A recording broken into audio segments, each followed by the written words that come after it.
मेरा जो व्यू है वो देखिए,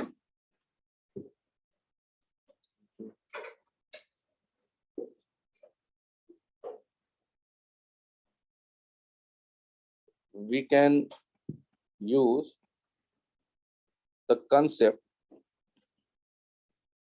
of relative motion to convert to moving object problem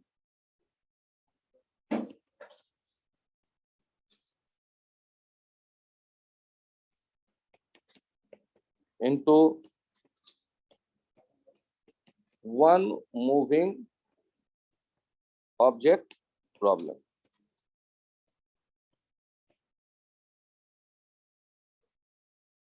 हम लोग रिलेटिव मोशन जब भी सोचेंगे तो इसी काम के लिए सोचेंगे कि यदि दो ऑब्जेक्ट मूव कर रहा हो तो किसी एक ऑब्जेक्ट पे एज ए ऑब्जर्वर अपने आप को कंसीडर करेंगे, और ऑब्जर्वर अपने आप को क्या मानता है? रुका, रेस्ट पे।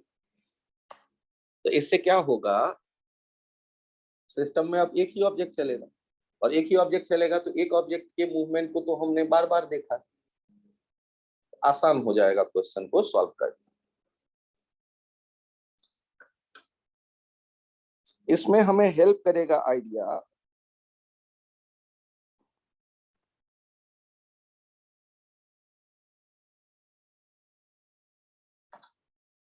Observer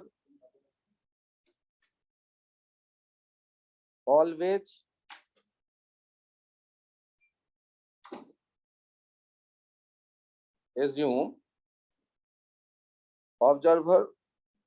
assume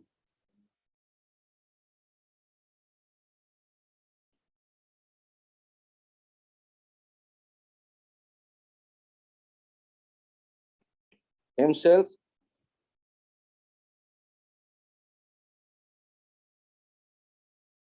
at rest. Observer always assume himself at rest. जैसे मैं ट्रेन में बैठा रहता हूँ और जा रहा हूँ बॉम्बे की तरफ, तो पूछता हूँ कि बॉम्बे आ गई क्या, तो मतलब अपने को हम मानते हैं रेस्ट पे। आप इन दोनों आइडिया को मिक्स करेंगे और फिर क्वेश्चंस को बनाएंगे। जैसे यहां देखिए एग्जाम्पल, आपसे कहा जा रहा है कि ए एंड बी दो कार हैं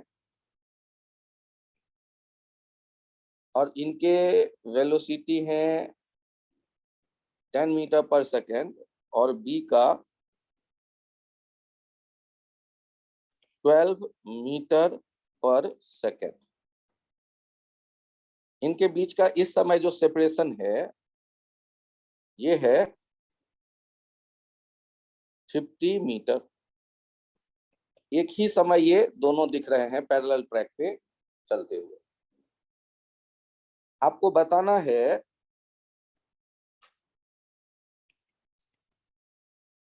find out the time when A overtake B. A overtakes B या B overtakes A? B overtakes A. 25 seconds.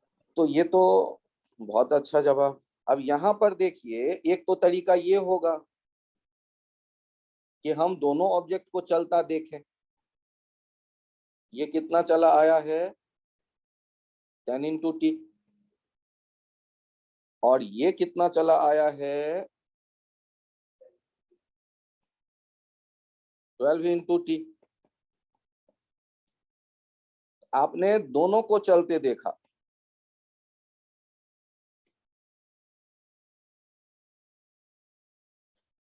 और ये ओवरटेक वाला सिचुएशन आंखों के सामने है।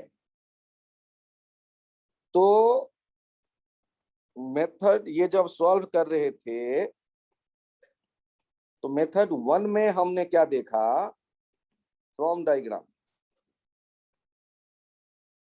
डायग्राम से हमने देखा कि 50 और SA ये दोनों मिलके किसके बराबर हो जाएंगे, SB के बराबर हो जाएंगे। डायग्राम से ये हमें दिख रहा है, B से A 50 मीटर आगे है और ये चल के गया है 10T। ध्यान से देखिएगा, 50 + 10T = 12T। यहां से आ गया 50 = 12 - 10T। और फिर हमने देखा T = 50/12 - 10।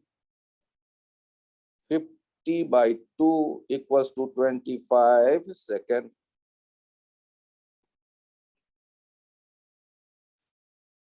आप क्वेश्चन तो ऐसे भी बना लेंगे, इसमें रिलेटिव का कोई चर्चा नहीं किया गया। तो जरूरी नहीं है कि रिलेटिव के कंसेप्ट हम यूज करेंगे तभी क्वेश्चन बनेगा, लेकिन यदि रिलेटिव का कंसेप्ट यूज करेंगे तो आपका टाइम बचेगा। पहले यहां तक में कोई कंफ्यूजन हो तो बताएं प्लीज। No sir. तो आज मैं बड़े कॉन्फिडेंटली कह रहा हूं कि कोई भी क्वेश्चन जो आप रिलेटिव मोशन को सोच के बना रहे हैं उस कंसेप्ट के बिना भी बनेगा ही। मतलब रिलेटिव हम ना भी पढ़े तब भी क्वेश्चन बनेगा, लेकिन यदि हम रिलेटिव के टूल्स का यूज करेंगे तो हमारा काम आसान हो जाएगा। बस इतनी सी बात।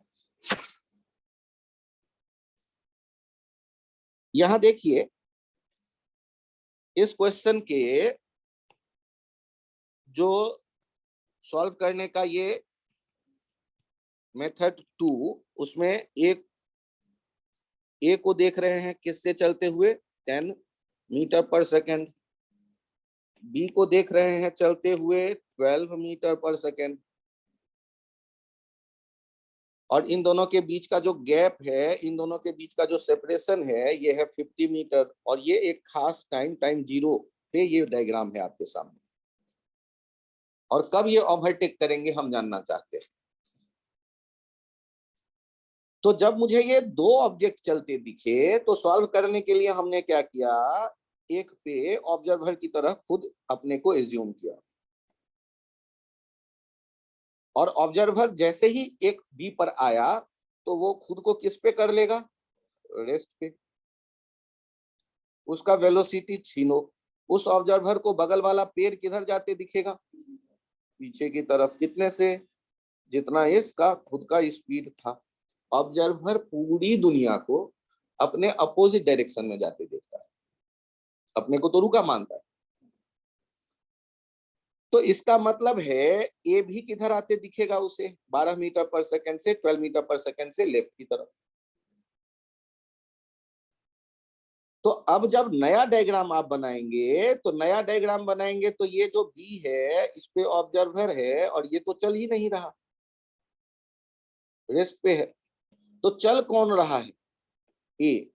और ए का नेट स्पीड कितना हो गया, 12 - 10। और ये कितना, 2 मीटर पर सेकंड से। और इनके बीच का सेपरेशन कितना है, 50 मीटर। तो ये ओवरटेक करेगा तो अब जो इस ऑब्जर्वर को ऐसा लगेगा कि ये उसके बगल से पीछे गया, तो ये कितने देर में यहां से यहां आया होगा। यही टाइम हम ये क्रॉस करने वाला हम जानना चाहते हैं।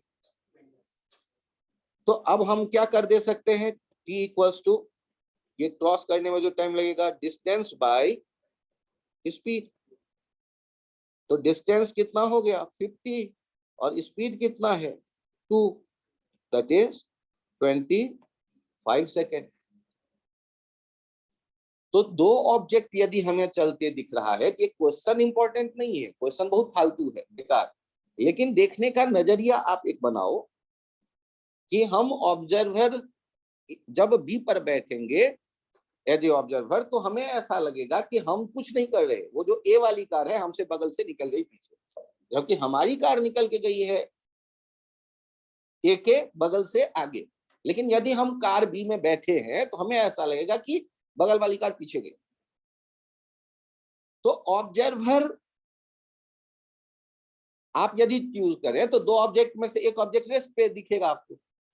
तो कोई क्वेश्चन एनालाइज करना एक ऑब्जर्वर के नजरिए से, एक कार पे बैठ के दूसरे कार का मूवमेंट, तो केवल एक कार चलता आपको दिख रहा है, आंसर तक पहुंचना आसान हो जाएगा। अब बारी आता है ये सोचने की कि किस कार को ऑब्जर्वर बनाऊं, किस कार पे मैं ऑब्जर्वर की तरह बैठूं। तो इसमें टाइम वेस्ट मत करिएगा, कोई भी एक कार जो आपको पसंद हो बैठ जाइए उस पर। देखिए जैसे ये था ए 10 मीटर पर सेकेंड से जाता हुआ, और ये बी 12 मीटर पर सेकेंड से जाता हुआ, यहाँ पर टाइम 0, ये भी टाइम 0, और इनके बीच का सेपरेशन था 50 मीटर। आपने क्या किया कि टाइम वेस्ट किए बिना ए पर बैठ गए ऑब्जर्वर की बन के। ऑब्जर्वर बन के जिस पर बैठ गए उसका वेलोसिटी छीनो और उसको अपोजिट करके, उस वेक्टर को अपोजिट करके प्रोवाइड कर दो किसको, जो सिस्टम में दूसरा जिसको एनालाइज कर रहे हो, चलता देख रहे हो।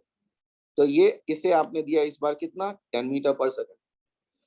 अब ये भी भूल जाओ तो सोचो ए के बगल में कोई पेड़ होता तो किधर जाता, तो पीछे 10 मीटर पर सेकंड। उसी तरह ये बी भी किधर जाएगा, पीछे 10 मीटर पर सेकंड।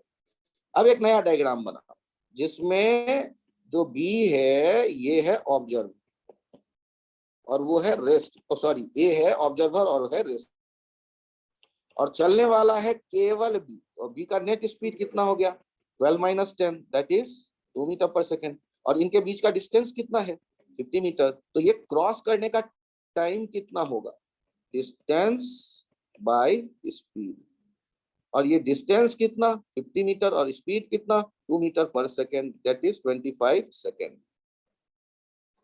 तो अभी मैंने केवल ये बताया आपको कि जब दो ऑब्जेक्ट चल रहे हो तो आपको क्वेश्चन सॉल्व करने के लिए क्या करना है। देखो मैं कोई वेक्टर का सिंबल यूज नहीं कर रहा, केवल एक विजन दे रहा हूं। यदि मैं ट्रेन में हूं और यहां से जा रहा हूं बॉम्बे की तरफ, तो मैं किसी भी बगल वाले से ये पूछूंगा कि बॉम्बे आ गई क्या, मतलब मैं ये मान के चल रहा हूं मैं रुका हुआ हूं बॉम्बे आ गई। तो यही ऑब्जर्वेशन के आइडिया को इस क्वेश्चन में अप्लाई कर दो। यदि ए पर बैठ गए तो मुझे क्या दिखेगा, मुझे दिखेगा बी आकर के मेरे बगल से आगे बढ़। ए पर जब बैठा हुआ हूं तो ए तो कुछ नहीं कर रहा, ऐसा उसे मुझे फील आएगा, मैं तो रुका ही हुआ हूं, और ये बी वाली कार मेरे बगल से आगे निकल गई, ऐसा मुझे फील होगा यदि ए में बैठा हूं। अब ये क्वेश्चन तो आसान था, इसको आप बिना रिलेटिव के भी बनाते तो शायद उतना ही टाइम लगता जितना रिलेटिव मोशन सोच के लग रहा होगा। इस क्वेश्चन में एक आइडिया और है, इन्हें देखिए। ये जो ए है इसके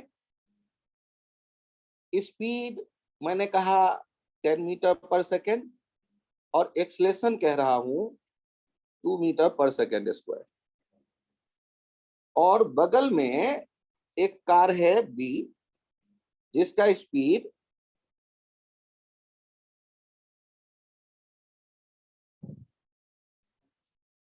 मेरा क्वेश्चन है, नेक्स्ट एग्जांपल 15 मीटर पर सेकेंड, और एक्सलेशन है 1 मीटर पर सेकेंड स्क्वायर, और इनके बीच का सेपरेशन है 10 मीटर। आपसे कहा गया ये टाइम 0 पे दोनों के सिचुएशन दे दिए गए, ये डायग्राम टाइम 0 पे। Find out the time, maybe अब देखते हैं, find out the times when they A and B cross each other. या तो ए बी को ओवरटेक कर रहा होगा या बी ए को ओवरटेक कर रहा होगा, वो टाइम कौन से होंगे ये हमें कहा गया, बताइए। अब ये क्वेश्चन जब आप बनाएंगे तो इसमें बड़ा इंटरेस्टिंग रिजल्ट आपको बड़े आसानी से आता दिखेगा। अभी कितने ऑब्जेक्ट चलते दिख रहे हैं आपको? तो हमने रिलेटिव मोशन किस काम के लिए सोचा है, कब यूज करेंगे? केवल एक को मूव करना है। तो मैंने क्या किया, ए पर एज ए ऑब्जर्वर अपना पोजीशन बनाया और इसका वेलोसिटी था, इसके पास एक्सेलरेशन भी है, बी के पास भी वेलोसिटी है, बी के पास भी एक्सेलरेशन है। अब सोचो इनके बीच का जो सेपरेशन है दैट इज 10 मीटर। ये टाइम 0 पर सिचुएशन। आपने क्या किया, जब ऑब्जर्वर आपने देखा बन गया ये ए, तो ऑब्जर्वर को किस पे देखोगे? खुद वो रेस्ट पे रहता है। तो पहले वेलोसिटी छीन लो ए का, और बी को किधर प्रोवाइड करते हैं बताना? जो वेक्टर का डायरेक्शन होता है उसके अपोजिट। तो यहाँ आपने प्रोवाइड कर दिया 10 मीटर पर सेकेंड, और ये 2 हटाया यहाँ से, इसे किधर प्रोवाइड कर दोगे? एक्सेलरेशन 2 मीटर पर सेकेंड स्क्वायर। जैसे वेलोसिटी हटा रहे हैं वैसे ही एक्सेलरेशन। वैसे सोचो ना, आप रिलेटिव में काम कर रहे हो, ए के रेस्पेक्ट में जब बी का एक्सेलरेशन लिखोगे तो क्या होता है? Acceleration of B minus acceleration of A. तो माइनस एक्सेलरेशन ऑफ ए मतलब अपोजिट वाला। आप वेक्टर में ना जाए तो ऐसे सोचे ना कि जो ऑब्जर्वर होगा उसको खिड़की के बाहर वाला पैर पीछे जाते दिखेगा, खिड़की के पीछे वाला खिड़की के बाहर वाला पैर पीछे एक्सेलरेटेड भी दिखेगा। तो वही एक्सेलरेशन आपने बी को भी दे दिया, वेलोसिटी भी पीछे बी को दे दिया ए का हटा के। अब चल कितने ऑब्जेक्ट रहे हैं? एक ही ऑब्जेक्ट। एक ही ऑब्जेक्ट चल रहे हैं तो एक काम करो ना, ए को रेस्ट पे देखो और केवल बी के बारे में सोचो। तो मैं अगले पेज पे चला आता हूं।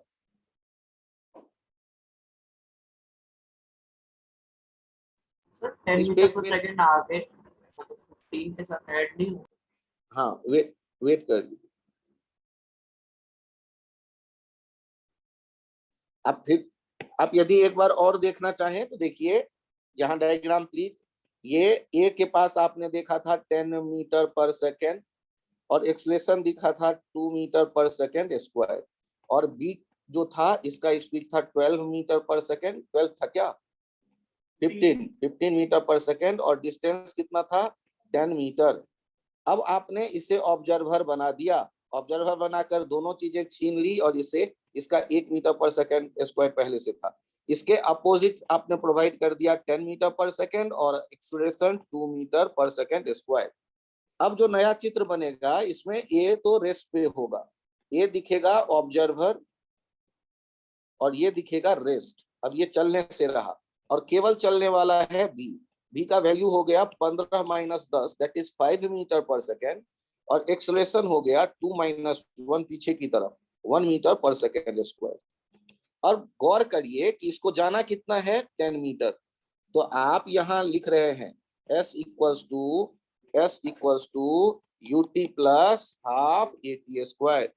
10 इक्वल्स टू u कितना है? 5 into T plus half minus 1 into T square. यहां से ये कितना आ गया? ये आ गया 10 equals to 5t minus T square. इधर भी 10 कर दो और यहाँ 20 कर दो, उससे मल्टीप्लाई कर दिया। T square minus 10t plus 20 equals to 0।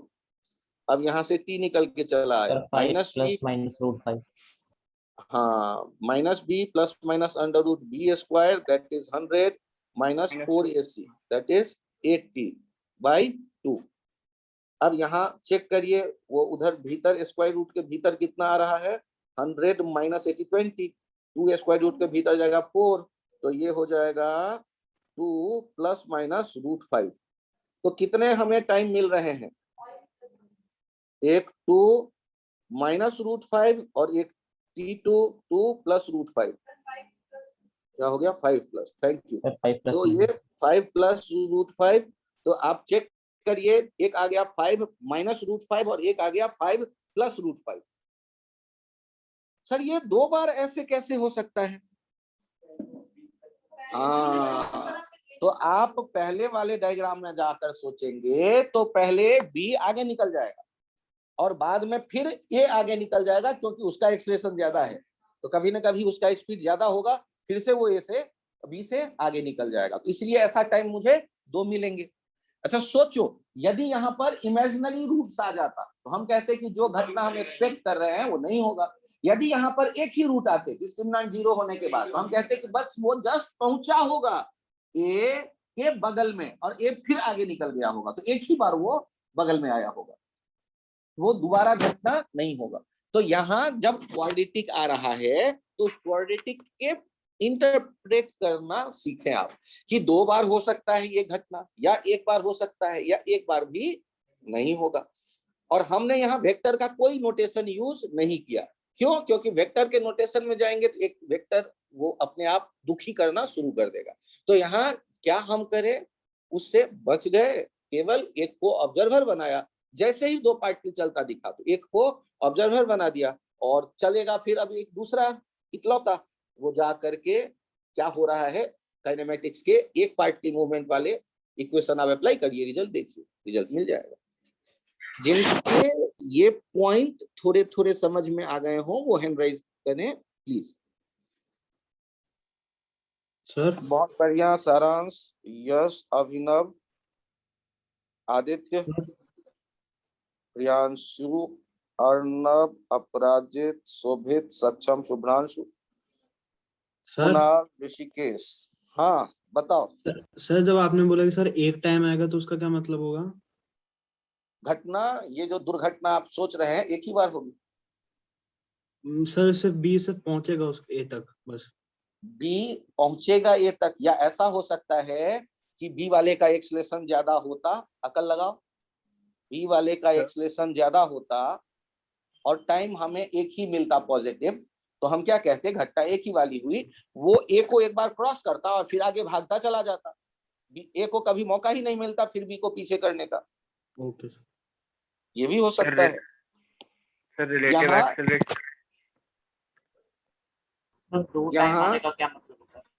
2 time आने का मतलब 2 बार घटना होगा, एक बार बी ए से आगे निकल जाएगा और थोड़ी देर बाद फिर ए बी से आगे निकल जाएगा, जो रोड पे होता रहता है जनरली।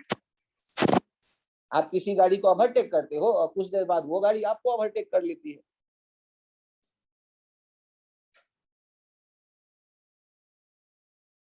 यहां देखिए इस एग्जाम्पल को और बेहतर देखिए, इस जगह ये है एक टावर, जिस टावर का हाइट है 40 मीटर, ऊपर से एक बॉल आप थ्रो करते हैं 20 मीटर पर सेकेंड के स्पीड से, ये 15 मीटर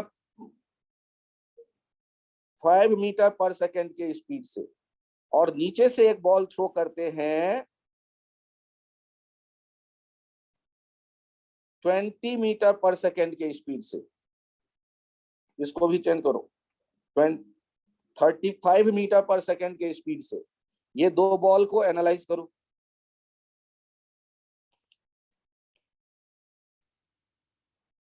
क्या लग रहा है आपको, ये दोनों बॉल एक ही लाइन पे यदि चलेंगे तो कभी ना कभी टकराएंगे या नहीं टकराएंगे? तो टाइम ऑफ कोलिजन आपको बताना है। अब टाइम ऑफ कोलिजन कैसे पता करें, पानी ले आना। टाइम ऑफ कोलिजन पता करना है तो गौर करिए, हमें जब भी कभी मौका मिलेगा 2 ऑब्जेक्ट को चलता देखने का तो बस एक पे बैठ जाएंगे। ये क्वेश्चन में सब कहा गया है कि टाइम 0 पे ही दोनों घटनाएं एक साथ हुई, टाइम 0 पे ही फेंका गया है और दोनों के पास अपना एक्सेलरेशन भी है, हाथ से अलग होने के बाद ग्रेविटी। अब सॉल्व करते वक्त आपने क्या किया, सॉल्व करते वक्त आपने क्या किया कि ए को ऑब्जर्वर बना दिया, ये जो बॉल है ना इसको मान लिया ऑब्जर्वर, तो ऑब्जर्वर खुद को किस पे देखता है, रेस्ट पे, सर ऐसे कैसे देखेगा, बस इमेजिन करो। और यदि ये रेस्ट पे दिखेगा तो अब सोचो चलने वाला काम अब किसका रहा, बी का। तो ए के पास जो था 5 मीटर पर सेकेंड, ए के पास जो था जी, और बी के पास था 35 मीटर पर सेकेंड, और ये जी। आप क्या करने वाले हो कि ए के इन डाटा को छीन लो, पहले वेलोसिटी छीन कर ऊपर प्रोवाइड कर दो 5 मीटर पर सेकेंड, और जी को भी कट करो और अपवर्ड डायरेक्शन में नीचे वाली बॉल को प्रोवाइड करो। हाँ, तो अब जो आपके पास डायग्राम आएगा, उस डायग्राम में ये जो टावर है, टावर के बगल में ए तो रेस्ट पे दिख रहा है, ए ऑब्जर्वर रेस्ट, और ये जो बी है, इस बी का स्पीड कितना हो गया 40 मीटर पर सेकेंड, और एक्सेलरेशन कैंसिल आउट हो गए। अब केवल और केवल ये चल करके जाने वाला है 40 मीटर, तो टाइम किसके बराबर हो जाएगा, टाइम ऑफ कोलिजन।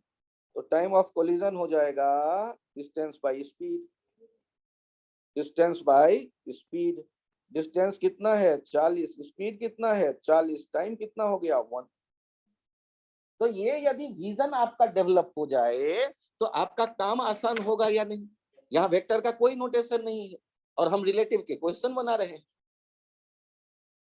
करना एक फिक्स्ड प्रोसेस है, फॉलो करना है कि दो ऑब्जेक्ट चल रहे हो तो एक पे बैठ जाओ, उसके लिए बैठ के विचार मत करो 3 दिन की किस पे बैठ, अरे किसी पे भी, और उनके वेलोसिटी एक्सेलरेशन छीन लो और अपोजिट डायरेक्शन में, जो भी डायरेक्शन है वेलोसिटी का एक्सेलरेशन, उसको अपोजिट करके प्रोवाइड कर दो, दे दो दूसरे वाले को। अब फिर एक ही पार्टिकल चलेगा, कहानी देख लो। अभी बदलो मत, अभी मुझे क्वेश्चन बना दो।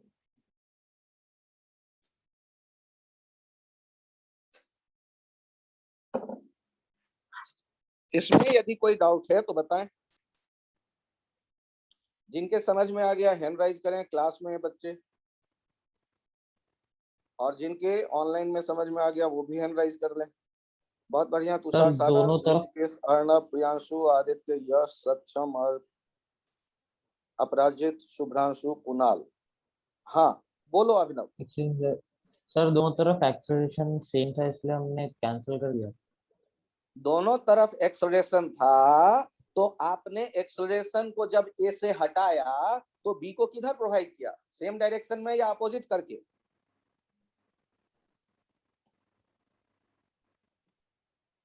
ए का एक्सेलरेशन वर्टिकल डाउन था, उसको हटा दिया ए से, तो बी को किस डायरेक्शन में प्रोवाइड कर देंगे, अपोजिट।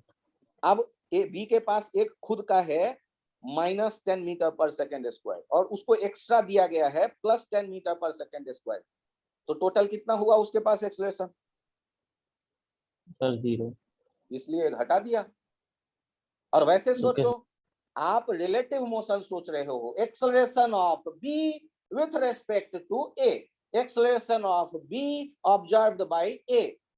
अरे दोनों के एक्सेलरेशन जब एक जैसे हैं तो एक गाड़ी जा रही है 60 मीटर पर सेकंड से, उस 60 किलोमीटर पर आवर से, पीछे आपकी गाड़ी जा रही है 60 किलोमीटर पर आवर से, तो आपके रेस्पेक्ट में सामने वाली गाड़ी क्या दूर हटेगी या नजदीक आएगी या सेम डिस्टेंस पे रहेगी, तो आपको क्या लगेगा, रिलेटिव वेलोसिटी 0। उसी तरह जब सेम एक्सेलरेशन होता है तो रिलेटिव एक्सेलरेशन 0। तो मैं तो रिलेटिव में जाना ही नहीं चाहता, मैं तो केवल आपको एक आइडिया दे रहा हूं कि वेक्टर ले लो, वेलोसिटी एक्सेलरेशन अपोजिट डायरेक्शन में दूसरे ऑब्जेक्ट को प्रोवाइड कर दो, आप सोचो ही मत ज्यादा। और उनका अब इसके पास 2 एक्सेलरेशन है तो उसको ऐड करो, वेक्टोरियली ऐड करोगे 0 हो जाएगा, जी और -d।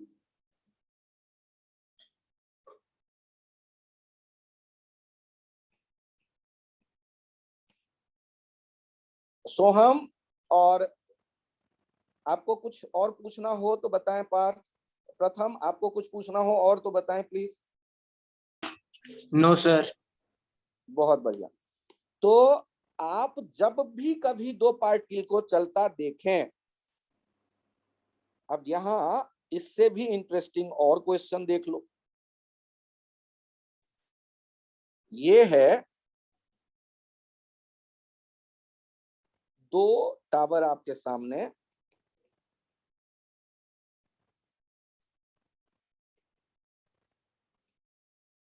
एक है 20 मीटर ऊंचा और एक है 40 मीटर ऊंचा, और आप देख रहे हैं कि बॉल फेंके जा रहे हैं। एक ए बॉल टाइम 0 पे फेंका गया और एक बी बॉल टाइम 0 पे फेंका गया। अब यहाँ दोनों के आपको टाइम 0 पे ही फेंक रहे हैं और पूछा जा रहा है कि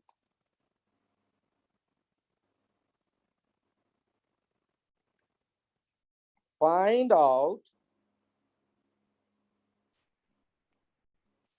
distance D between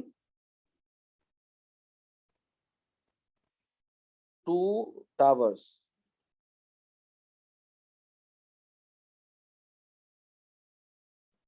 So that ball A and B collide in air। ये जो दोनों बॉल थ्रो किया, ये एयर में कोलाइड कर गए। तो एयर में इनका कोलिजन हो तो बताओ इन टावर के बीच का सेपरेशन क्या होगा। तो आपके मन में आएगा कि सर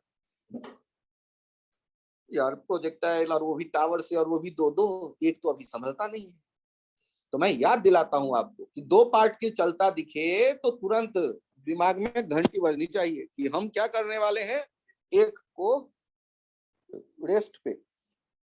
ध्यान रखिएगा, ये मत भूल जाइएगा, बॉल थ्रो करेंगे तो उनके पास ग्रेविटेशनल एक्सेलरेशन होगा हाथ से अलग होने के बाद।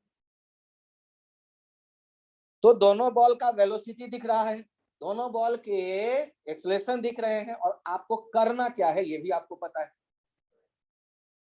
तो पहले ये डायग्राम बना लो और उसके बाद वेट करो, मैं एक बार फिर से ये डायग्राम बनाऊंगा और मैं सॉल्व करूंगा। अब पहले ये डायग्राम बना लो अपने अपने कॉपी पे।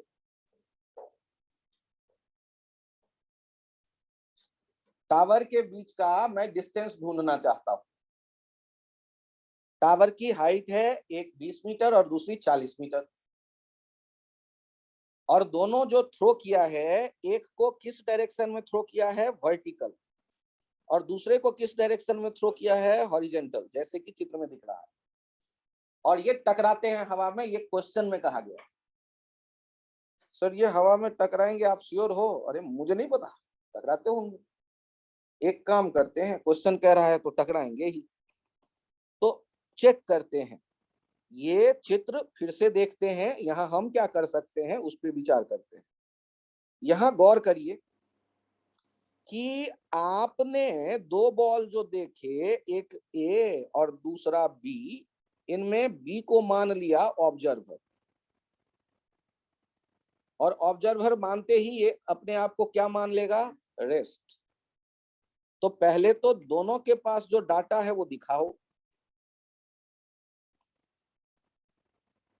और अब मुझे बताओ कि जब आपने इसे कह दिया है रेस्ट,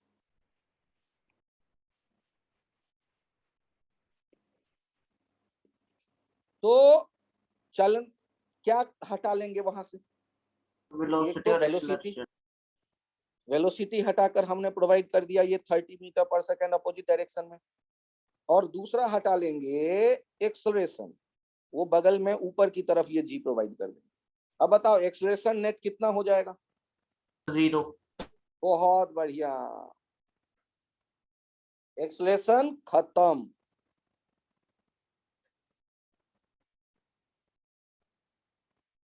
अब एक बार फिर से नया चित्र बनाकर क्वेश्चन को देखते हैं। सर ये टावर छोटा कैसे हो गया, जगह कम था। अब मुझे बताओ, यदि ए को बी से कोलाइड करना है, बी से, जो कि ऑब्जर्वर है और ये रेस्ट पे है, तो यदि ए को बी से कोलाइड करना है तो उसके जो दोनों वेलोसिटी हैं वो भी मुझे दिख रहा है।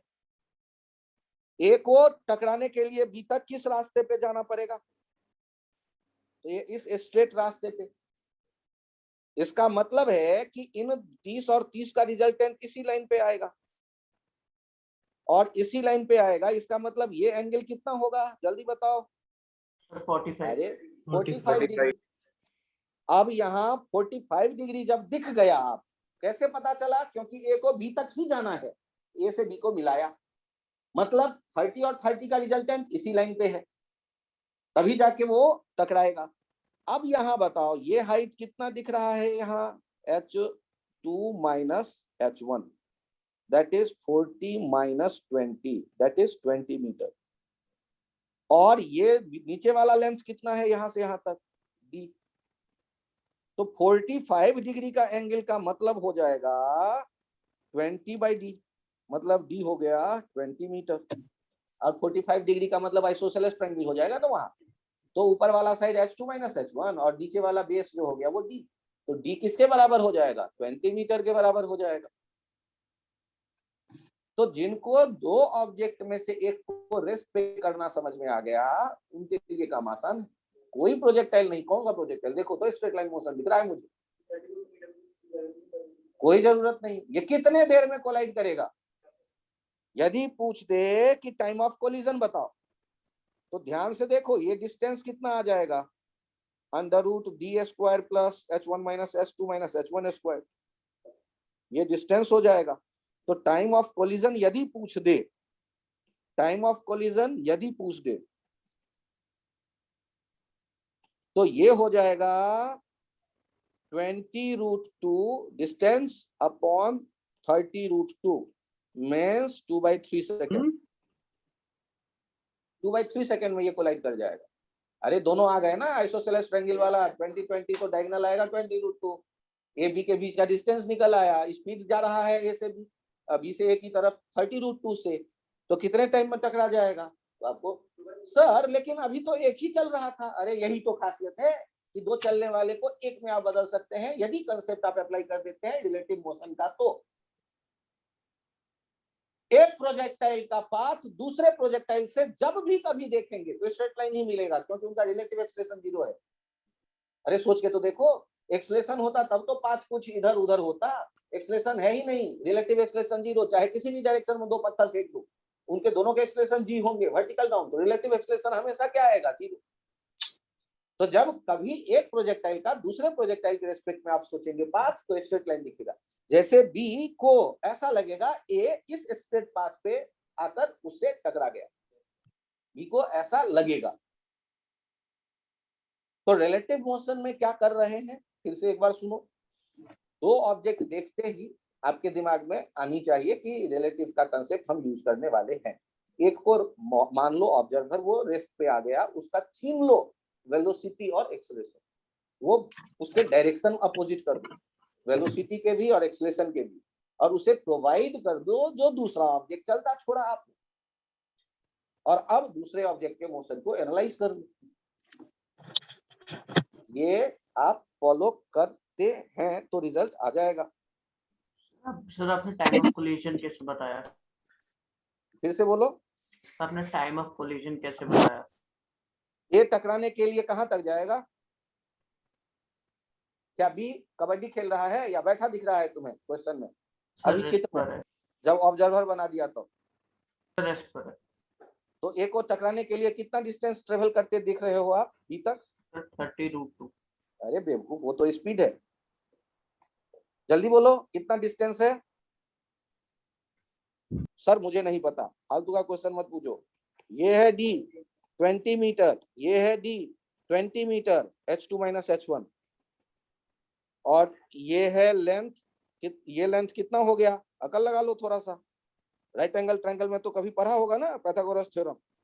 ये आ गया 20√2 मीटर, और यहाँ स्पीड कितना है? देखो 30√2 मीटर पर सेकेंड। अब बताओ कितने देर में टकराएगा? 2/3 सेकेंड। बहुत बढ़िया, शानदार जवाब।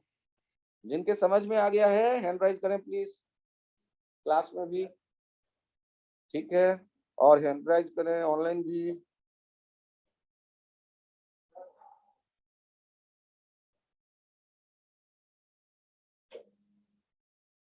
प्रथम कुछ पूछने का मन कर रहा हो तो बोलो बालक। सर ये डी कैसे निकला? अच्छा मुझे ये बताओ, आपने अब जब एक को ऑब्जर्वर बना दिया, एक यस सर। ऑब्जर्वर बन गया, तो चल कौन रहा है? सर बी चलेगा। बी चलता दिख रहा है आपको, तो बी चलता दिख रहा है और ए रेस्ट पे दिख रहा है।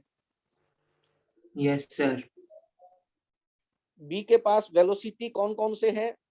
30 और 30 मीटर पर सेकंड दोनों दिख रहा है। इनका रिजल्टेंट कहाँ होगा? इनका रिजल्टेंट ऐसा होगा कि ये जा करके ए से टकरा जाए। किस लाइन पे होना चाहिए? बी को किधर जाना चाहिए ए से टकराने के लिए? लाइन नंबर, मैं यहां पर लाइन बना करके पूछता हूं आपसे, बी के लिए लाइन बनाकर पूछता हूं आपसे, ये इस लाइन पे जाता दिखेगा 1 या 2 या 3 नंबर लाइन पे? कहां जाना चाहिए इसे? सर 2। तो बस इसका मतलब है कि ये जो 30 और 30 है, उनका रिजल्टेंट कितना आ रहा है? उनका रिजल्टेंट किस एंगल पे आता है जानते हो? दो वेक्टर एक जैसे हो तो उनका रिजल्टेंट कितने पे आता है? Yes sir 45 degree. चलो, तो यहाँ पर तुम्हें 45 डिग्री दिखने लगा। तो अब एक और नया डायग्राम मैं बना देता हूं। यहाँ देखना, ये ए बी दोनों दिख रहे हैं तुम्हें, और ए बी जाकर ए से टकराता है, ये भी दिख रहा है तुम्हें, और ये 45 डिग्री का एंगल भी दिख रहा है तुम्हें। यहाँ पर कितना डिग्री है जिसको मैंने अभी कॉर्नर बनाया है, ये ब्लू कलर का एंगल बताओ? 90 डिग्री। तो दूसरा एंगल कितना होगा ट्रायंगल का? 45। बहुत बढ़िया। तो इनके ये साइड और ये साइड जो ब्लू वाले दोनों हैं, बड़ा कौन होगा छोटा कौन होगा, या एक जैसे होंगे? अरे बोलो। सर जो वर्टिकल है वो छोटा होगा और जो हॉरिजॉन्टल है वो बड़ा होगा। 45 डिग्री का मतलब जानते हो? आइसोसेलेस ट्रायंगल बचपन में सुना है? दोनों वाह बराबर होंगे। वाह, दोनों बराबर। H1 देखो, पहला टावर 20 मीटर, H2 देखो दूसरा टावर 40 मीटर। बताओ तो ये छोट ऊपर वाला लेंथ कितना हो गया? H2 minus H1। 20 मीटर। अब बताओ डी कितना होगा? 20 मीटर। वाह वाह, शानदार जवाब। Okay sir. और किसी को कोई डाउट है तो बोलो। चलिए फिर से देखते हैं, फिर से देखते हैं। सर 1 मिनट दिखा दो पीछे वाली अभी अभी वापस आता हूँ। यही वाला डायग्राम? यस सर 1 मिनट बस। हाँ, एक नहीं 2 मिनट रुकिए। बाकी भी सोच लीजिए, किन्हीं को कुछ पूछना हो। यहाँ कोई कुछ पूछ रहे थे, आ गया? ठीक।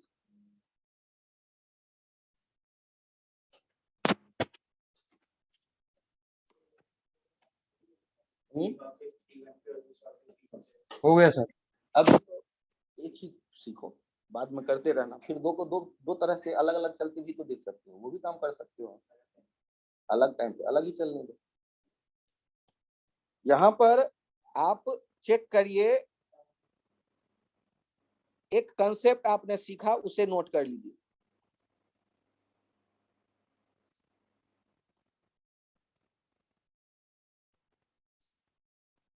To moving object collide when their relative velocity is present along the line joining them.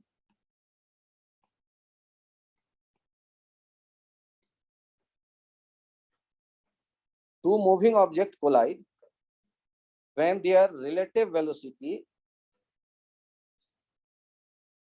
और ये भी मेंशन कर देना छोटे से लाइन में है,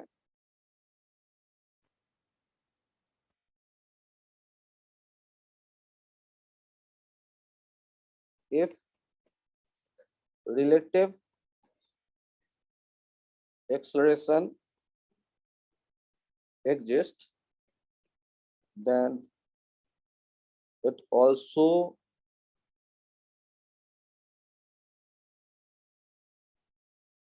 present along line joining them.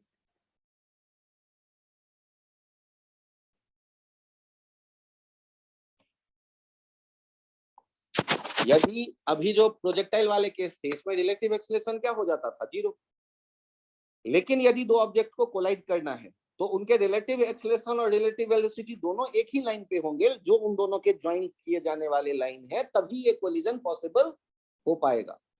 फिर से सोचो, आपने जब एक को ऑब्जर्वर बना दिया तभी तो रिलेटिव सोचना शुरू किया है ना, और जिसे ऑब्जर्वर बना दिया वो रेस्ट पे है, तो दूसरा वाला उसको जाकर के टकराएगा ना, इधर या उधर से जाएगा तो टक्कर नहीं होगी। तो उन दोनों के लाइन ज्वाइनिंग के अलोंग ही यदि रिजल्टेंट वेलोसिटी दिखे, वो जो रिलेटिव वाला रिलेटिव एक्सप्रेशन दिखे, तभी कोलिजन होगा, वरना नहीं होगा। आप इस आइडिया को पहले तो नोट कर लीजिए और एक बार खुद से सोच के देखिए। आप जब दो पार्टिकल थ्रो करते हो एयर में और वो टकराएंगे, यदि मैं रिलेटिव की बात करके उन्हें टकराने की देखना चाहता हूं, तो एक को आपने ऑब्जर्वर बना दिया तो वो रेस्ट पे है, तो दूसरा उससे कैसे जाके टकराएगा? यदि दूसरे का वेलोसिटी जो आप देखेंगे अब एक का दूसरे के रिस्पेक्ट में, वो उन दोनों के लाइन ज्वाइनिंग पे हो, तभी तो जाके टकराएगा। लाइन ज्वाइनिंग दोनों ऑब्जेक्ट को जोड़ने वाले लाइन पे हो। आप इस बात को यदि समझ लेंगे तो अच्छी बात, और नहीं तो एक बार और कोशिश करके देखते हैं यहाँ अगले एग्जांपल में।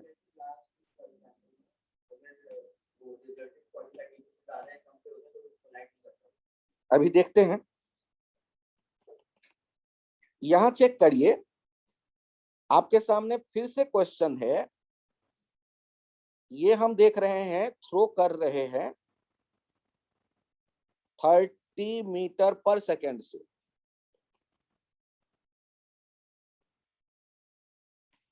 हाइट है ये 20 मीटर,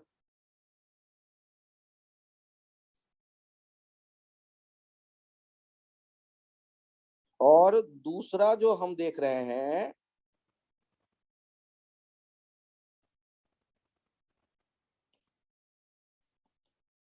हाइट 40 मीटर, और बी को थ्रो कर रहे हैं 40 मीटर पर सेकेंड से। ध्यान दीजिएगा, दोनों को एक ही साथ प्रोजेक्ट किया है टाइम 0 पे, और दोनों के पास एक्सेलरेशन तो ग्रेविटी का दिख ही रहा होगा।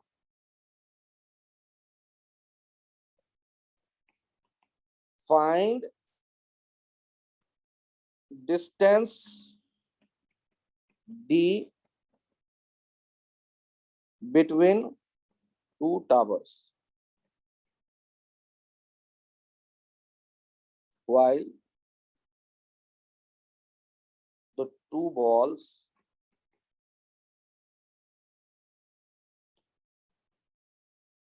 collide in air during their flight.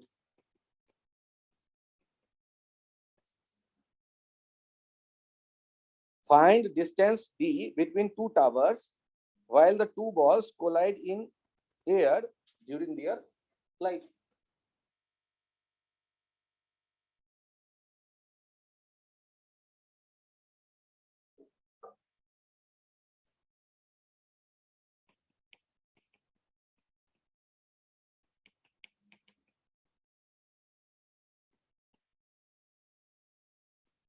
आपको यदि इसे सॉल्व करना है तो आपके दिमाग में तो आ ही रहा है, दो पार्टिकल सर चल के दे रहे हैं, निश्चित में एक को ऑब्जर्वर बना दूंगा।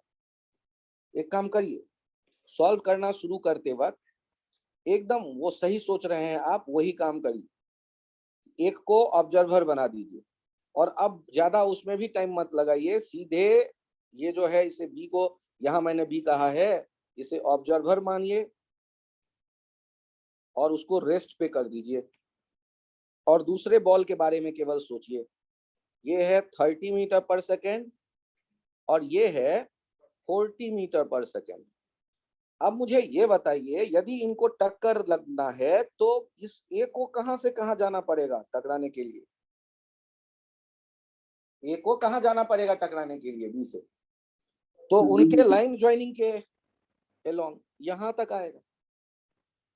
और अब आप मुझे ये बताइए, इसका मतलब यही तो हुआ जो इनका रिजल्टेंट होगा 30 स्क्वायर प्लस 40 स्क्वायर।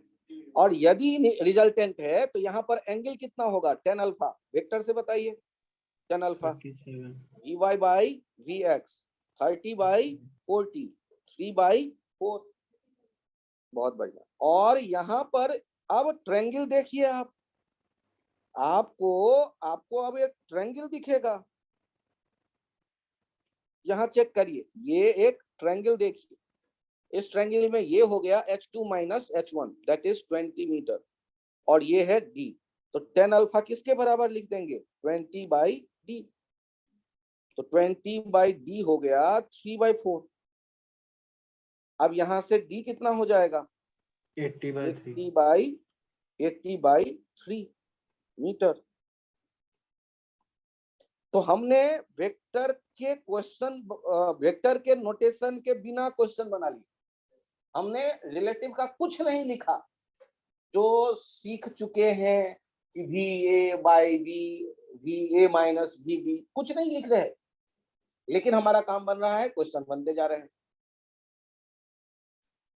इस तरह के क्वेश्चन आईआईटी 3-4 बार पूछ चुका है। इसका मतलब है कि आईआईटी एक्सपेक्ट करता है कि आप समझें। और बहुत से बच्चों को रिलेटिव मोशन कतई कभी समझ में नहीं आता, और उसका कारण बनता है कि वो रिलेटिव मोशन को डे टू डे लाइफ के आइडिया से नहीं बनाना चाहते, वो फ्लावरी लैंग्वेज यूज करना चाहते हैं जो किताबों में है। वो तो वैसे ही आपको उलझा देगा, ऐसा नहीं वो गलत है, वो सही है, लेकिन उसकी घंटों आप प्रैक्टिस करोगे और फिर बार बार भूलोगे। जबकि मैं डे टू डे लाइफ में जो बोलता हूँ, ट्रेन में लेटा हुआ हूँ, बॉम्बे आ गई क्या, अब आ गई क्या मतलब मैं तो खुद को रेस्ट पे देख रहा हूँ और पूरी दुनिया अपोजिट चल रही है ये मान रहा हूँ। खिड़की के बाहर कार ड्राइव करते हुए देखो, पीछे जा रही है पेड़, तो मन को बनाते ना इंजन उसके पास थोड़े ना, अपनी कार आगे जा रही है, लेकिन एक्चुअल में दिख तो ये रहा पीछे जा रही है पेड़। तो वो आप डे टू डे में जो फील करते हैं वैसे एनालाइज करिए और आपके आंसर आते जाएंगे। जिनके ये समझ में आ गया हैंड राइज कर दें प्लीज।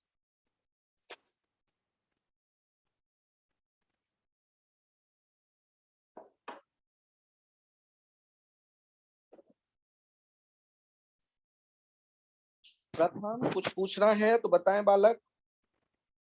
अर्णव, अर्णव, सक्षम, आपको कुछ सर, आ पूछना हो गया। तो बताएं। सक्षम, सर आ गया। अरे वाह, बहुत बढ़िया। ये एक तरीका है जो किसी भी क्वेश्चन में जहां 2 पार्टिकल चलता दिख रहा है एक ही टाइम पे, सर उसका उनमें अप्लाई सोल्यूशन करें। दिखा दो। पिछला पेज दिखाऊं, ये देखो। कुछ पूछने का मन करे तो पूछो भी, केवल देखो मत।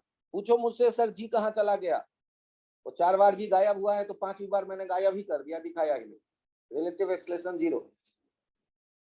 फिर भी मन करे, नहीं नहीं ऐसे थोड़े ना जाने देंगे सर, तो एक बार जी वर्टिकल डाउन दिखाना, दूसरा वर्टिकल अप दिखाना और उसे काट के भगा, क्योंकि एक जी पहले से था, दूसरा आया आपके डायरेक्शन में, दोनों कैंसिल हो गए। हो गया सर। आपके मन में यदि ये विचार आए सर यही इसी ए बी लाइन पे ही क्यों आएगा रिलेटिव वो वेलोसिटी, भाई यदि इस लाइन पे नहीं आएगा तो टक्कर नहीं होगी। इसीलिए क्या कंसेप्ट लिखवाया कि टक्कर तभी होगा जब रिलेटिव वेलोसिटी लाइन ज्वाइनिंग पे, लाइन ज्वाइनिंग पे नहीं होगा तो टक्कर नहीं होगा। अच्छा सर, यदि टक्कर नहीं होगा तो क्या उसमें भी कोई क्वेश्चन पूछोगे मुझसे? जरूर पूछूंगा। दोनों बॉल के बीच का शॉर्टेज डिस्टेंस बताओ ड्यूरिंग द मोशन। सर पूछ के देखो, नहीं पूछूंगा। टावर पहले हटा देता हूं, पहला काम करता हूं टावर हटा देता हूं, और अब ग्राउंड से ही प्रोजेक्ट कर देता हूं। बार बार टावर क्यों बनाऊं? यहां देखो, ये बॉल है 30 मीटर पर सेकेंड से प्रोजेक्ट किया आपने, ये 30 डिग्री के एंगल पे, और दूसरा बॉल 30 मीटर पर सेकेंड से प्रोजेक्ट किया, ये भी 30 डिग्री के ऊपर। दोनों के ग्रेविटेशनल एक्सेलरेशन देख लो, ये ग्राउंड देख लो, ग्राउंड पे इन दोनों के बीच का डिस्टेंस देख लो 6 मीटर। अब दोनों को प्रोजेक्ट भी किया एक ही समय पर।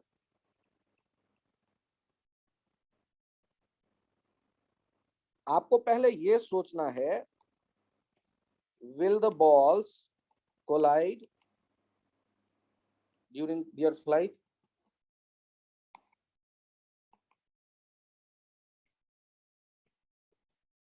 In mid-air? पहला तो ये, if yes, then find T collision। दोनों पार्ट इसको ध्यान से देख लो। तो पहले तो ये सोचना है कि कोलिजन होगा या नहीं, और यदि हाँ तो कितनी देर बाद।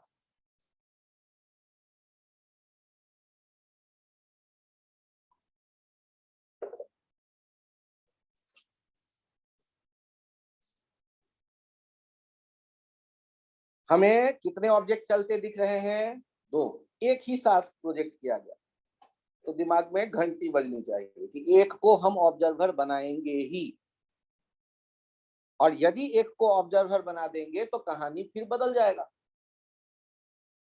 मैं पेज चेंज कर रहा हूं। Sir 1 second. हाँ, रुक गया।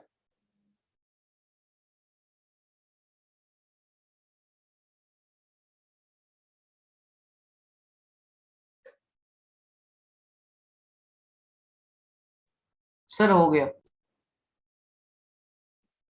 मुझे ये बताओ, यदि मैंने, नाम क्या था यार इनके, ए बी, यदि मैंने इनके बी को मान लिया ऑब्जर्वर, तो वो रेस्ट पे होना चाहिए। और ध्यान देना, ये ट्रिकी है थोड़ा सा। ए का एक्सेलरेशन और वेलोसिटी मुझे दिख रहा है, और बी का एक्सेलरेशन और वेलोसिटी भी दिख रहा है। तो पहले मैंने एक्सेलरेशन हटाए, एक काम किया, और वो कैंसिल भी कर दिया, और बी का वेलोसिटी भी हटाया। और ध्यान से देखो, इसका अपोजिट क्या होगा? इसका अपोजिट ये होगा। 30 डिग्री इधर है तो 30 डिग्री इधर, 30 मीटर पर सेकेंड। वो यहां नहीं देना है, कहां देना है? यहाँ पे 30 मीटर पर सेकेंड 30 डिग्री पे। अब बताओ इसका रिजल्टेंट किस लाइन पे होगा? इस लाइन, इस दोनों एक जैसे हैं तो रिजल्टेंट यहीं पे आ जाएगा या नहीं? रिजल्टेंट यहां पर कितना आ जाएगा? 30 cos 30 प्लस 30 cos 30। ऐसे आप देख सकते हो 60 cos 30, या हो जाएगा 30√3 मीटर पर सेकेंड। अब मुझे बताओ कि यदि इन दोनों का रिजल्टेंट यहां चला आया तो ये दोनों बॉल टकराएंगे या नहीं टकराएंगे? Yes sir. तो ये लाइन ज्वाइनिंग पे रिजल्टेंट आ रहा है, मतलब ये टक्कर होने वाली है। लाइन ज्वाइनिंग पे रिजल्टेंट आ गया वेलोसिटी, तो ये टक्कर होगी। और यदि हाँ, बॉल विल कोलाइड, और इसके बाद इनका टाइम ऑफ कोलिजन कैसे देखें? Relative distance upon relative velocity. Sir पहले तो केवल डिस्टेंस अपॉन वेलोसिटी लिखते थे, ये रिलेटिव क्यों लिख दिया? अरे 2-4 क्वेश्चन बना चुके इसलिए। डिस्टेंस कितना था इनके बीच में? 6 मीटर, और बाय 30√3, तो ये 1/5√3 सेकेंड। अरे फेंकते ही टकरा गया। 1/5√3 सेकेंड में ये कोलाइड कर गए।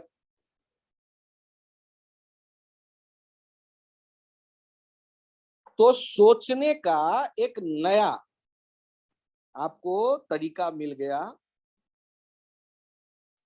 जिनमें 2 पार्टिकल यदि चल रहे होते हैं तो कैसे काम करें, ये दिख रहा है आपको। ओके,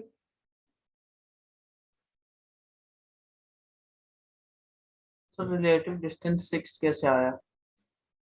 एक काम करो ना, यहां पर फिर से एक चित्र बना करके बताओ। बी रेस्ट पे दिख रहा है, और ए 30√3 मीटर से इधर जाते दिख रहा है, और ए और बी के बीच में डिस्टेंस कितना दिया गया था क्वेश्चन में, चित्र में जाके देखो कितना दिया गया था 6 मीटर।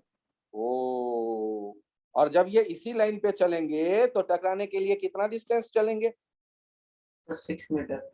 बस, बड़े अच्छे बच्चे हो। टाइम कोलिजन कितना आ जाएगा?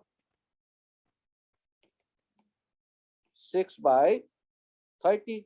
रिलेटिव देख के फिर टेंशन में आ गए ना, मत लिखा करो रिलेटिव, डिस्टेंस बाय स्पीड। एकदम रिलेटिव से दूर रहो, वैसे रिलेटिव जो टेंशन में।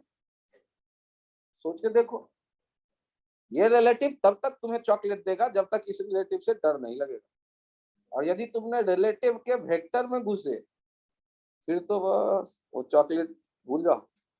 पढ़ाई नहीं कर रहे हो आजकल, प्रैक्टिस कम चल रही है, मार्क्स अच्छे नहीं आए, सारे पूछ डालेंगे वो रिलेटिव। अब यहाँ फिर से देखो, वो जो पत्थर गेंद, अरे पिछला वाला पेज चाहिए, ये लो, बोलो। सर इसके अंदर रिजल्टेंट अगर नॉर्मल फॉर्मूले से निकालते तब भी सेम आंसर आता। नहीं नहीं, तुम निकाल के देखो भाई, मैं थोड़े ना कहता हूँ रिजल्टेंट, मेरे हिसाब से निकालो। 30 square plus 30 square plus 2 into 30 into 30 into cos 60 solve कर लो, ये लो 30√3। ओके, और ये स्पेशल केस भी है, f और f एक जैसे हो 60 डिग्री पे तो resultant f√3 √f square plus f square plus twice f cos 60 3f square square root में बाहर आएगा f√3। अरे दिख गया? Yes sir, yes. बहुत बढ़िया। यहाँ देखो, अब तुम्हारे रिजल्टेंट का मनमुराद पूरा हो जाएगा अगले क्वेश्चन में। ये देखो ए और ये देखो बी। ए को मैंने थ्रो किया है 20 मीटर पर सेकंड से, और ये 4 मीटर के दूरी पे बैठा दूसरा बॉल भी उसी समय मैंने प्रोजेक्ट किया, ये भी 20 मीटर पर सेकंड से 30 डिग्री के एंगल पे, दोनों को एक साथ प्रोजेक्ट किया एक ही टाइम पे, टाइम 0 पे। अब आपको बताना है कि ये कोलिजन होगा या नहीं। Will the ball collide in air? If no, then find shortest distance between them during their flight.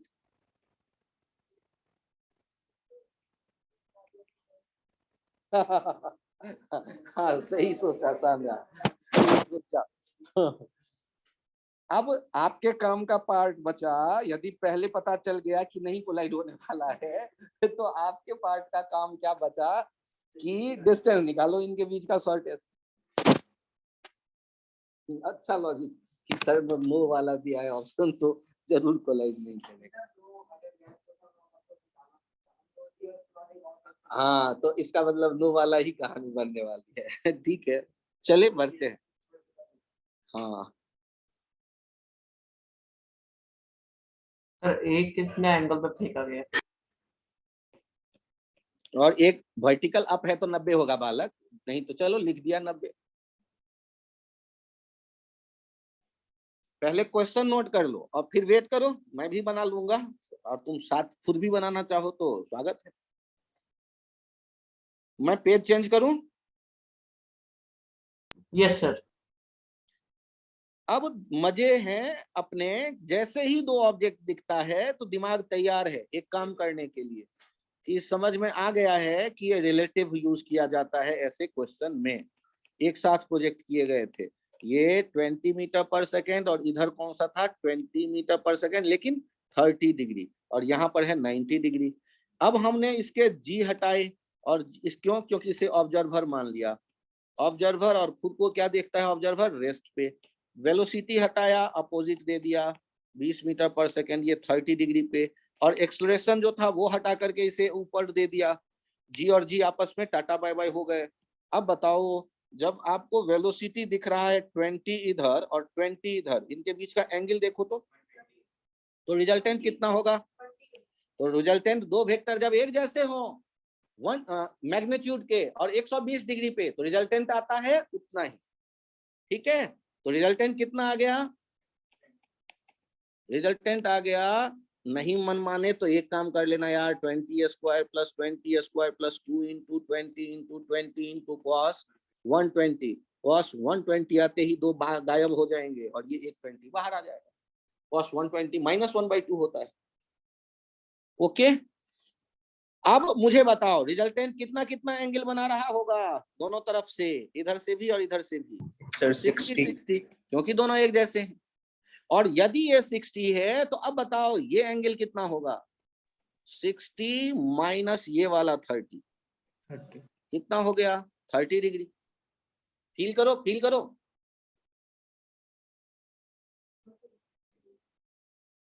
Sir इतने एंगल के बाद तो मैं आंखें बंद कर लेता हूँ, टेंशन ही खत्म। ऐसा मत करना यार, सिमेट्रिकल है, सिंपल है। एक नजर फिर से देख लो, यहाँ देखो इसके पास है 20 मीटर पर सेकेंड और एक इधर आया, क्योंकि इस बॉल के पास था ना तो इसलिए इसे ऑब्जर्वर बना दिया है और ये रेस्ट पे है। अब ध्यान से देखना, इसका रिजल्टेंट आया ऐसे, तो रिजल्टेंट यहाँ आया है, ये भी आ गया है 20 मीटर पर सेकेंड। दो वेक्टर जब एक जैसे होते हैं तो उनका रिजल्टेंट आप देखते ही हैं, एक जैसे वेक्टर हैं तो रिजल्टेंट आ जाएगा बीच में।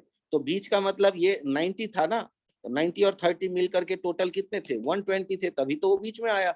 अब जो इधर से देखोगे और इधर से एंगल देखोगे, ये दोनों तो बराबर होने चाहिए, क्योंकि रिजल्टेंट एक जैसा, दोनों वेक्टर एक जैसा है तो रिजल्टेंट बीच में आया होगा। और ये 60 डिग्री है और नीचे यहाँ 30 डिग्री एक दिख रहा है ना, यहाँ से यहाँ तक 30 डिग्री दिख रहा है ना, तो ये एंगल कितना हो गया? 30 ये degree. 60 minus 30 that is 30 degree. Check कर लो। और यदि ये समझ में आ जाए, ऐसा संयोग होता है, तो हम अब B से शॉर्टेस्ट डिस्टेंस के लिए क्या करने वाले हैं बताना तो? परपेंडिकुलर ड्रॉप कर देते हैं और यही हो जाएगा required shortest distance. Required shortest distance, और ये कितना हो गया? यहां से यहां का डिस्टेंस कितना था? 4 मीटर। चेक कर लो कितना दिया था? 4 sin 30, ये हो गया 2 मीटर। प्रोजेक्टाइल के क्वेश्चन थे और प्रोजेक्टाइल कहीं दिख नहीं रहा, स्ट्रेट लाइन मोशन में बदल गया ये क्वेश्चन। तो रिलेटिव की ये खासियत है कि आप प्रोजेक्टाइल में जाते, एक्स वाई कोऑर्डिनेट निकालते, फिर डिस्टेंस फार्मूला देखते, डिस्टेंस का मैक्सिमम मिनिमम लगाते, तब तक पेपर निपट लेता। मैक्सिमम मिनिमम लगाना ही पड़ता है आपको अदरवाइज। और यहाँ कुछ नहीं करना पड़ा, एक ही पार्टिकल चल रहा है, शॉर्टेस्ट डिस्टेंस परपेंडिकुलर डिस्टेंस होता है। कितने देर में ये दुर्घटना होगा? सर आप ऐसे क्वेश्चन मत बढ़ाया करो। कितने देर में ये शॉर्टेस्ट डिस्टेंस पे आए होंगे? एक दूसरे से टकरा तो नहीं रहे हैं, तो शॉर्टेस्ट डिस्टेंस पे तो कभी न कभी होंगे हवा में। तब तो ये डिस्टेंस देखो तो कितना है, ये है 4 cos 30, 4 cos 30 हो गया 2√3 मीटर। और टाइम, इधर रिजल्टेंट स्पीड, तो ये यहां से यहां तक जो बॉल आया होगा इस रास्ते पे चल के, उतने ही टाइम, यही टाइम। तो द टाइम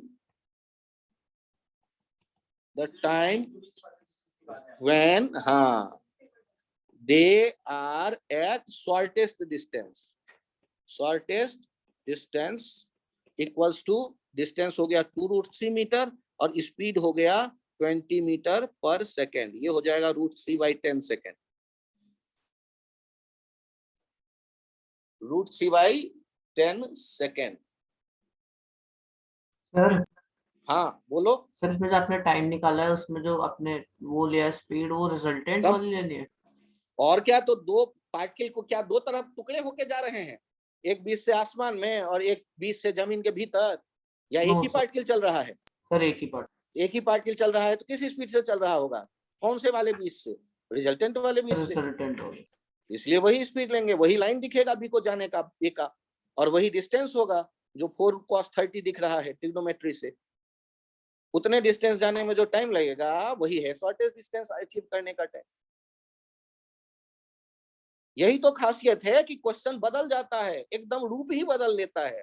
था प्रोजेक्टाइल का और आ गया स्ट्रेट लाइन मोशन।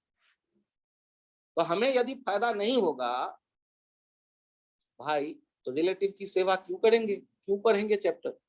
यदि मुझे वो परेशान ही करने वाला होगा तो मैं छोड़ दूंगा। मैंने जब पहला लाइन कहा कि बिना रिलेटिव के कंसेप्ट के सारे क्वेश्चन बन सकते हैं, तो मैं बाकी सारे कंसेप्ट पे ही बनाऊंगा। यदि रिलेटिव मुझे शॉर्टकट कर दे, कुछ आसान कर दे मेरा जीवन, तो मैं तो रिलेटिव के स्टाइल को फॉलो करूं। सोच के देखो, तो ये वो स्टाइल है रिलेटिव का जो आपके काम आने वाला है। बाकी स्टाइल तो बस ऐसे खेलने के लिए, वो तो कॉपी पे फ्लावरी लैंग्वेज में लिखिए, पन्ने को मोड़ के छोड़ दीजिए, कभी मत सोचिए। क्वेश्चन सारे ऐसे ही बनाइए आप। इसमें मैं कहीं लिख नहीं रहा V velocity of A with respect to B. बड़ा मन करे आप लोगों को देखने का तो यहाँ देख जरूर सकते हैं कि ऊपर वाला वेलोसिटी ये था वी ए, ये जो इधर आया है ये माइनस वी बी वेक्टर है, ये वी ए वेक्टर है ऊपर, तो ये जो आएगा रिजल्टेंट ये होगा वी ए और माइनस वी बी वाला, जिसे कहते हैं velocity of A with respect to B वाला, उनका ये लेंथ है, मैग्नीट्यूड है। अब वो वेक्टर में इसमें जाओगे तो गए काम से, तब तो तुम्हारा क्वेश्चन बनने से पहले ही मैं समझ जाऊंगा कि गया ये बच्चा तो बस डुबोने वाला है। तो वो मैं कभी नहीं यूज करता, कभी इस लैंग्वेज में नहीं उलझता। अरे कोई जबरदस्ती थोड़े ना, मुझे जैसे मर्जी होगा मैं वैसे बनाऊंगा। तो रिलेटिव का यही खासियत है कि आप इस नजरिए से देखें और आपका जीवन आसान। यदि जीवन आसान नहीं होता तो फिर रिलेटिव प्यारे क्यों होते? तो आराम से इस स्टाइल को फॉलो करिए, आप वेक्टर में मत उलझिए। हाँ, कुछ क्वेश्चंस ऐसे होंगे जिनमें मैं आपको वेक्टर में उलझाऊंगा क्योंकि वहां नीड होगी उसकी, लेकिन मैंने अभी 25 क्वेश्चन बनाए, उसमें नीड नहीं है तो देखो तुरंत तुरंत बनता जाए। इसमें जबरदस्ती का आप ले आओगे वेक्टर नोटेशन तो मूर्खता कहलाएगा। मैं अगले लेक्चर में ऐसे दे दूंगा 5-7 एग्जांपल जिसमें वेक्टर तुम्हें दिख जाए, लेकिन नीड नहीं है। आप जबरदस्ती मत वेक्टर ढूंढने लगना कि मैं माइनस भी ए ढूंढूंगा प्लस भी ढूंढूंगा, फिर रिजल्ट ना सीधे उठा के लेते आओ।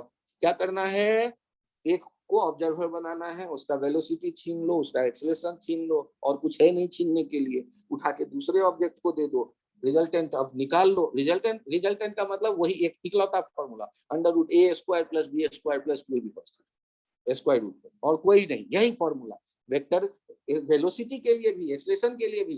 अब एक ही ऑब्जेक्ट चलेगा। आपके कई स्टूडेंट के पिछले टर्म तक बड़ा कष्ट था इस क्वेश्चन में, मैं फिर से देखकर एक बार बना दे रहा हूं।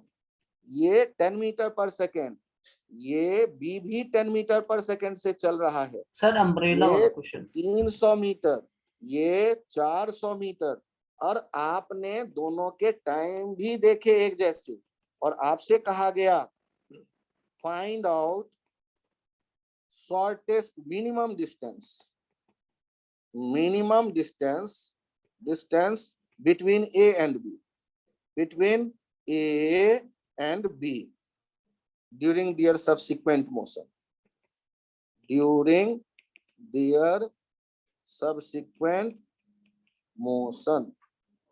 अब इस तरह के क्वेश्चन में फिर से देखो, यहाँ कोई एक्सेलरेशन नहीं है, आधा काम तो खत्म। तो सर बाकी में कौन सा रहता था? लेकिन रहता था, गायब हो जाता था, यहाँ है ही नहीं। अब ये इसको आपने ऑब्जर्वर बनाया, इसका वेलोसिटी छीना आपने, यहाँ 10 मीटर पर सेकेंड दिया, रिजल्टेंट जाते देखा ये 45 डिग्री दिख गया क्योंकि 10 और 10 का रिजल्टेंट है। ये रिजल्टेंट आपने देखा, ये 10√2 मीटर पर सेकेंड, यहाँ 45 दिख गया क्योंकि ओ के पास 90 डिग्री दिख रहा है, इधर भी 45 दिख गया। अब बताओ शॉर्टेज डिस्टेंस के लिए क्या करूं? तो बी से इस पे परपेंडिकुलर डाल दो। ये लेंथ कितना हो जाएगा? 100। क्यों? क्योंकि 400 - 300। सर ये 300 कैसे पता चल गया आपको? ये तो मुझे दिख ही नहीं रहा है कि यहाँ कहीं 300 भी है इधर। तो ये देखो ना, 45 आइसोसेलेस ट्रायंगल, तो इधर 300 तो इधर भी 300। तो आपने इधर कितना निकाल लिया? 400 - 300। तो अब यहाँ पर चेक करो, ये 400 हटा दिया, तो ये लेंथ हो जाएगा रिक्वायर्ड शॉर्टेस्ट डिस्टेंस, और ये परपेंडिकुलर है तो हाइपोटेनस है 100 sin 45, ये हो गया 50√2 मीटर। कहानी खत्म। क्या ये आइडिया फिर आज कंफर्टेबल लग रहा है? हम वेक्टर्स में नहीं जाने की ज्यादा कोशिश कर रहे हैं, केवल एक रिजल्टेंट वाला आइडिया ले रहे हैं।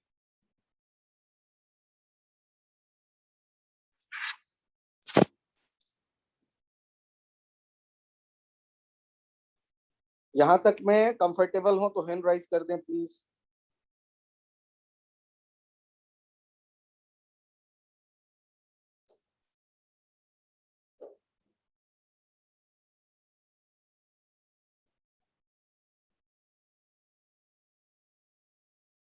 अभिनव, ऋषिकेश, प्रथम, सक्षम, कुछ पूछना चाहें तो बोलें।